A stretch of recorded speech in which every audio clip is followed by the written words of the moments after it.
নমস্কার, আমি প্রশান্ত শাস্ত্রী। আজকে কথা বলবো ধনু রাশিকে নিয়ে। আগামী 11ই মার্চ 2026 দেবগুরু বৃহস্পতি মার্গী হচ্ছেন। দেবগুরু বৃহস্পতি ধনু রাশির জাতক জাতিকাদের রাশির অধিপতি এবং সবথেকে মিত্র গ্রহ, এবং তা এক তো রাশির অধিপতি, দ্বিতীয়ত হচ্ছে রাশির চতুর্থ ভাবের অধিপতি। খুবই গুরুত্বপূর্ণ দুটি ভাবের অধিপতি। কাজেই দেবগুরু বৃহস্পতির মার্গী অবস্থান সেটা কিন্তু ধনুরাশির জাতক জাতিকাদের জন্যে অনেক অ্যাডভান্টেজ বা বিশেষ কিছু শুভ বার্তা নিয়ে আসছে, সেটা নিয়ে বিস্তারিত আলোচনা করব। দেবগুরু বর্তমানে ধনুর সপ্তম ভাব অর্থাৎ মিথুন রাশির ঘরে অবস্থান করে বসে আছে। দীর্ঘদিন ধরেই দেবগুরু বৃহস্পতি বক্রী অবস্থানে ছিল, তবে মার্গী হওয়ার সাথে সাথেই দেখা যাবে যে ধনুরাশির জাতক বা জাতিকাদের ফার্স্ট যেটা হবে সেটা হচ্ছে শারীরিক উন্নতি দেখতে পাওয়া যাবে। অর্থাৎ যারা শরীর স্বাস্থ্য নিয়ে দীর্ঘদিন ধরেই যারা অসুস্থতায় ভুগছেন, মাঝে মাঝেই শরীর খারাপ হয়ে যাচ্ছে এবং যে কোনো ক্ষেত্রে মেডিকেল প্রবলেম ফেস করছেন, তাদের ক্ষেত্রে কিন্তু শারীরিক একটি উন্নতি বা আরোগ্য লাভের একটা জায়গা কিন্তু তৈরি হচ্ছে। তার সাথে সাথে রাশি হচ্ছে মনের জায়গা এবং চতুর্থ ভাব সেটাও মনের জায়গা।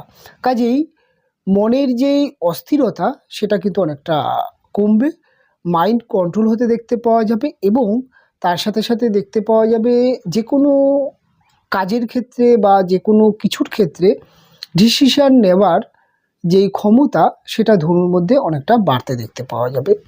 কনফিডেন্স অনেকটাই পাবেন এবং তার সাথে সাথে একটা যে স্লো এবং বাধা ক্রিয়ের যে সময়, সেখান থেকে অনেকটাই বেরিয়ে আসতে পারবেন ধনুরাশির জাতক বা জাতিকারা। এবং তার সাথে সাথে যেহেতু দেবগুরু বৃহস্পতি আপনাদের রাশির চতুর্থ ভাবের অধিপতি, কাজেই গৃহ, বাড়ি বা গাড়ি সংক্রান্ত বিষয় কিন্তু সময়টি ভালো।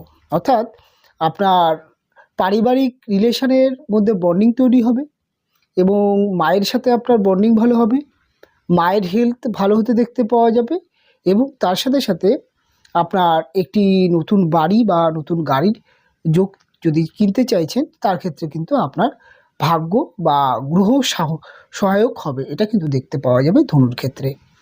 ধনুর ক্ষেত্রে পড়াশোনার জায়গা, যারা এডুকেশান অর্থাৎ পড়াশোনার মধ্যে আছে, তাদের কিন্তু পড়াশোনার মধ্যে কিন্তু উন্নতি আসছে। পড়াশোনায় মনোযোগ বৃদ্ধি হওয়া, পড়া মুখস্থ হওয়া, বিশেষ করে যারা কম্পিটিটিভ এক্সাম বা পরীক্ষার্থী বা পরীক্ষা দিচ্ছেন, তাদের জন্য কিন্তু সবথেকে ভালো সময় এই সময়টি। যারা উচ্চশিক্ষা করছেন, চাকরির পড়াশোনা বা এই ধরনের ক্ষেত্রে, তাদের ক্ষেত্রেও কিন্তু অনেকটাই বেটার এবং অনেকটাই ভালো সুযোগ নিয়ে আসছে।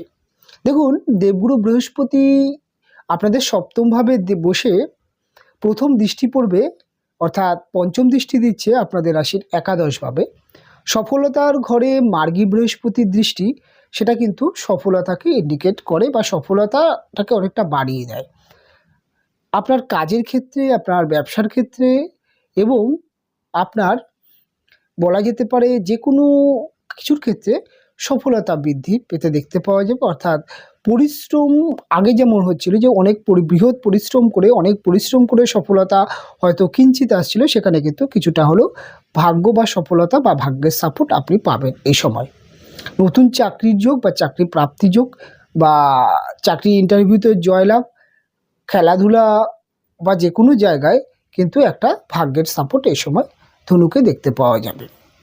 এবং তার সাথে সাথে রাশির ওপরে তো বৃহস্পতির দৃষ্টি থাকছেই, সেটা তো আপনার রাশির ওপরে বৃহস্পতির দৃষ্টি থাকার জন্যে এই সময়টি আপনার মধ্যে রাশিতে এবং রাশির তৃতীয়ভাবে বৃহস্পতির কিন্তু একটি দৃষ্টি থাকবে। অর্থাৎ রাশিতে সপ্তম, রাশির তৃতীয়ভাবে কিন্তু বৃহস্পতির নবম দৃষ্টি থাকছে। এই তৃতীয়ভাবে নবম দৃষ্টি বৃহস্পতির থাকার জন্য দেখতে পাওয়া যাবে যোগাযোগ, মার্কেটিং ভালো হতে দেখতে পাওয়া যাবে, ছোটোখাটো যাত্রা বা ভ্রমণ ভালো হতে দেখতে পাওয়া যাবে, কমিউনিকেশান ভালো হবে এবং transport export business, tour and travels এবং বিশেষ করে যারা বিভিন্ন ধরনের পরিষেবামূলক কাজবাজ করেন, হতে পারে হোম ডেলিভারি বা যে কোনো গাড়ি ড্রাইভিং, এই ধরনের পরিষেবামূলক কাজ যারা করছেন তাদের ক্ষেত্রেও কিন্তু এই সময়টি অনেকটা টার্গেট পূরণ হবে। বিশেষ করে যারা টার্গেট ওরিয়েন্ট জব করেন, সেলস মার্কেটিং হতে পারে, এই সমস্ত জায়গায়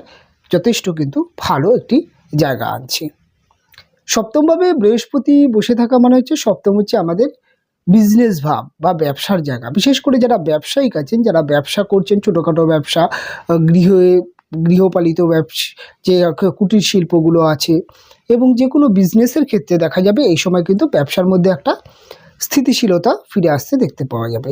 এবং ব্যবসার মধ্যে যেই আপস অ্যান্ড ডাউনস এবং যেই লকেজ সেটা অনেকটা কাটবে, এবং ব্যবসার ক্ষেত্রে দেখতে পাওয়া যাবে লসের মাত্রা কমছে, এবং মার্কেটে যাদের অনেক পরিমাণে ধার হয়ে গেছে বা টাকা আটকে পড়েছে, তাদের ক্ষেত্রে কিন্তু মার্কেটে পড়ে থাকা টাকা পয়সা উদ্ধার হতে দেখতে পাওয়া যাবে। এবং যাদের অনেক পরিমাণে ঋণ বা ধার হয়ে গেছে ব্যবসার ক্ষেত্রে, তাদের কিন্তু কিছুটা হলেও ঋণ বা ধার পরিশোধ হতে দেখতে পাওয়া যাবে। এই সময়টি নতুন বিজনেস শুরু করার জন্য খুব ভালো একটি সময়। নতুন বিজনেস ধনু যদি চাইছেন যে নতুন বিজনেস শুরু করবে, সেক্ষেত্রে কিন্তু নতুন বিজনেস শুরু করতেই পারে। যোগটি কিন্তু গ্রহ সাপোর্ট করবে, কেননা এই যে সময়টি, এই সময়টি কিন্তু দেখা যাচ্ছে যে এই মার্চ মাসে শুক্র গ্রহটি উচ্চস্থ থাকছে চতুর্থভাবে। কাজেই নতুন ব্যবসার ক্ষেত্রে ব্যবসাকে এগিয়ে নিয়ে যাওয়ার জন্য যথেষ্ট ভালো সময় ধনুর। ধনুরাশির জাতক বা জাতিকাদের আরেকটা গুরুত্বপূর্ণ বিষয়ের উপরে আলোকপাত করতে হবে, সেটা হচ্ছে ম্যারেজ লাইফ বা বিবাহিত জীবন। বিবাহিত জীবনের জায়গায় বৃহস্পতি বসে আছে, এবং যদিও মা বক্রী হয়ে অবস্থান করে বসে আছে, বৃহস্পতি মিথুন রাশির ঘরে কখনোই খুব একটা ভালো ফল দেন না। তার কারণ হচ্ছে বুধ মিথুন রাশির অধিপতি, এবং বুধের সাথে বৃহস্পতির সম্পর্ক সেটা কিন্তু খুব একটা ভালো নয়। তাই বৃহস্পতি এই মিথুন রাশির ঘরে তার যে ফল দেওয়ার ক্ষমতা সেটা অনেকটাই কমে যায়। তবে সপ্তমভাবে বৃহস্পতিকে শুভ মানা হয়ে থাকে, তবে সপ্তম ভাবের ভাব কারক গ্রহ, অর্থাৎ সপ্তম ভাবের কারক গ্রহ বৃহস্পতি, এবং ভাব কারক গ্রহ ভাবে অবস্থান, সেটা কিন্তু ভাবের ফলকে অনেকটা হানি করে। সেক্ষেত্রে ধনুরাশির ম্যারেজ লাইফের ক্ষেত্রে অনেক দিক থেকে কিন্তু চ্যালেঞ্জ আসছে। তবে ম্যারেজ লাইফে কী ধরনের চ্যালেঞ্জ আসছে? অতিরিক্ত সংসারের চাপ, অতিরিক্ত আপনাকে সংসারের মধ্যে ব্যস্ততা করে দেওয়া, এরকম কিন্তু সম্ভাবনা থাকছে। তবে এই মার্গী বৃহস্পতি দেখা যাবে সংসার জীবনে কিন্তু যেই অভাব অনটন সেটা অনেকটা কমাতে শুরু করবে, এবং বাহ্যিক খরচ কিছুটা কমাতে চেষ্টা করবে, এবং তার সাথে সাথে আপনার যিনি জীবনসঙ্গিনী তার মধ্যে কিন্তু ধৈর্য ক্ষমতা এবং ধৈর্য শক্তি দুটোই বাড়তে দেখতে পাওয়া যাবে। এবং তিনি অনেক ক্ষেত্রে দেখা যাবে যে আপনি আপনার ওয়াইফের বা আপনার হাজব্যান্ডের কাছ থেকে আপনি মানসিক দিক থেকে এই সময় অনেকটা সাপোর্ট পাবেন। যাদের কর্ম বা ব্যবসার জায়গা একটু ডিস্টার্ব চলছে, কিন্তু তার সাথে সাথে বিবাহিত জীবনে প্রচণ্ড পরিমাণে একটা কিন্তু চাপ আসছে, তাদের ক্ষেত্রে দেখা যাবে যে জীবনসঙ্গিনী যিনি আছেন তিনি আপনাকে অনেকটাই মানসিক দিক থেকে বা আপনার পজিশন বুঝে আপনাকে কিন্তু সাপোর্ট করতে দেখতে পাওয়া যাবে।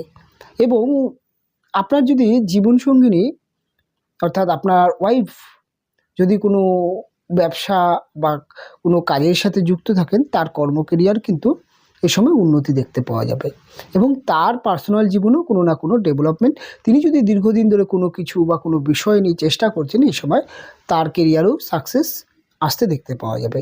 এবং আপনার হাজব্যান্ডের ক্ষেত্রেও আপনার হাজব্যান্ডের ব্যবসা এবং আপনার হাজব্যান্ডের চাকরি কর্মক্ষেত্র, তার পার্সোনাল জীবনে ক্ষেত্রে অনেকটা উন্নতির সময় বা অনেকটা ভালো সময়, এক কথা বলতে গেলে ভালো সময়, স্মুথ সময় সেটা কিন্তু আসছে। এই সময় আরেকটা জিনিস দেখতে পাওয়া যাবে যে ধনুরাশির জাতক বা জাতিকাদের হঠাৎ বলা যেতে পারে দেখে শুনে বিবাহ যোগ, দীর্ঘদিন ধরে পাত্রপাত্রীর সন্ধান করছেন, কিন্তু কোনো না কোনো কারণে সম্বন্ধ এসেও কেটে যাচ্ছে বা হচ্ছে না। এই সময় শুক্রের উচ্চস্থ থাকার কারণে আপনার কিন্তু হঠাৎ দেখতে পাওয়া যাবে যে বিবাহে কোনো একটি পাত্রপাত্রীর সন্ধান করলেন এবং এই সময় কিন্তু বিবাহের দিকে কিন্তু সম্পর্ক যেতে পারে বা পজিটিভ পাত্র বা পজিটিভ পাত্রীর সন্ধান আপনি পেতে পারেন এবং বিবাহযোগ অবশ্যই এই সময়টি ধনুরাশির জাতক বা জাতিকাদের থাকছে। কাজেই এই সময়টি কিন্তু আপনারা কাজে লাগাতে পারেন। এবং অন্যান্য বিষয় যদি বলতে হয় যে ধনুরাশির জাতক বা জাতিকাদের এই সময় ফিনান্সিয়াল গ্রোথ কেমন থাকছে, দেখুন ফিনান্সিয়াল গ্রোথ মধ্যম প্রকৃতির থাকছে। এবং আরেকটা জিনিস বলা যেতে পারে যে অতিরিক্ত খরচ বা মেডিকেল বা মেডিসিনের ওপরে যাদের অতিরিক্ত ব্যয় হয়ে যাচ্ছিল, মায়ের শরীর খারাপ, আপনার শরীর খারাপ, আপনার ওয়াইফের হেলথ ইস্যু, এই বা আপনার বাচ্চার হেলথ ইস্যু, সেই ধরনের সমস্যাগুলো কাটছে। এবং অনেক ক্ষেত্রে দেখা যাচ্ছে বাড়িঘরের প্রতি বেশ কিছু ব্যয় হয়ে যাচ্ছিল, তাদের ক্ষেত্রে সমস্যা কাটছে। যারা বিশেষ করে ভাড়া বাড়িতে থাকেন তাদের ক্ষেত্রে কিন্তু ভাড়া বাড়িতে যে সমস্যা, সেই সমস্যা অনেকটা ধনুর কাটতে দেখতে পাওয়া যাবে। এবং ইনকামের জায়গাটা কিছুটা বৃদ্ধি হতে পারে, কিছু প্রাপ্তিযোগ তৈরি হতে পারে। এবং এই প্রাপ্তিযোগ কিন্তু লটারি বা ফাটকা থেকে নয়, আপনার কর্মদক্ষতা, আপনার কর্মব্যস্ততা, অর্থাৎ আপনি যেই যতটা কর্ম করছেন সেই কর্মের অনুযায়ী কিন্তু প্রাপ্তিযোগ আসছে। এবং দেখা যাবে যে আপনি দীর্ঘদিন ধরে কারোর কাছে কোনো একটা টাকা পেতেন, সেটি পাচ্ছেন না, সেটি পেয়ে যেতে পারেন। এবং তার সাথে সাথে এটাও দেখতে পাওয়া যাবে যে আপনি কোনো একটি জায়গায় টাকা জমিয়েছিলেন, সেই টাকা হঠাৎ আপনার কিন্তু প্রাপ্তিযোগ এটা দেখতে পাওয়া যেতে পারে। এই সময় আইনত জটিলতা, মামলা মোকদ্দমা, এই সমস্ত জায়গায় কিন্তু আপনার ক্ষেত্রে বলা যেতে পারে ভাগ্য আপনাকে সাথ দেবে, অর্থাৎ আইনত জটিলতা থেকে আপনি কিছুটা বেরিয়ে আসতে পারবেন।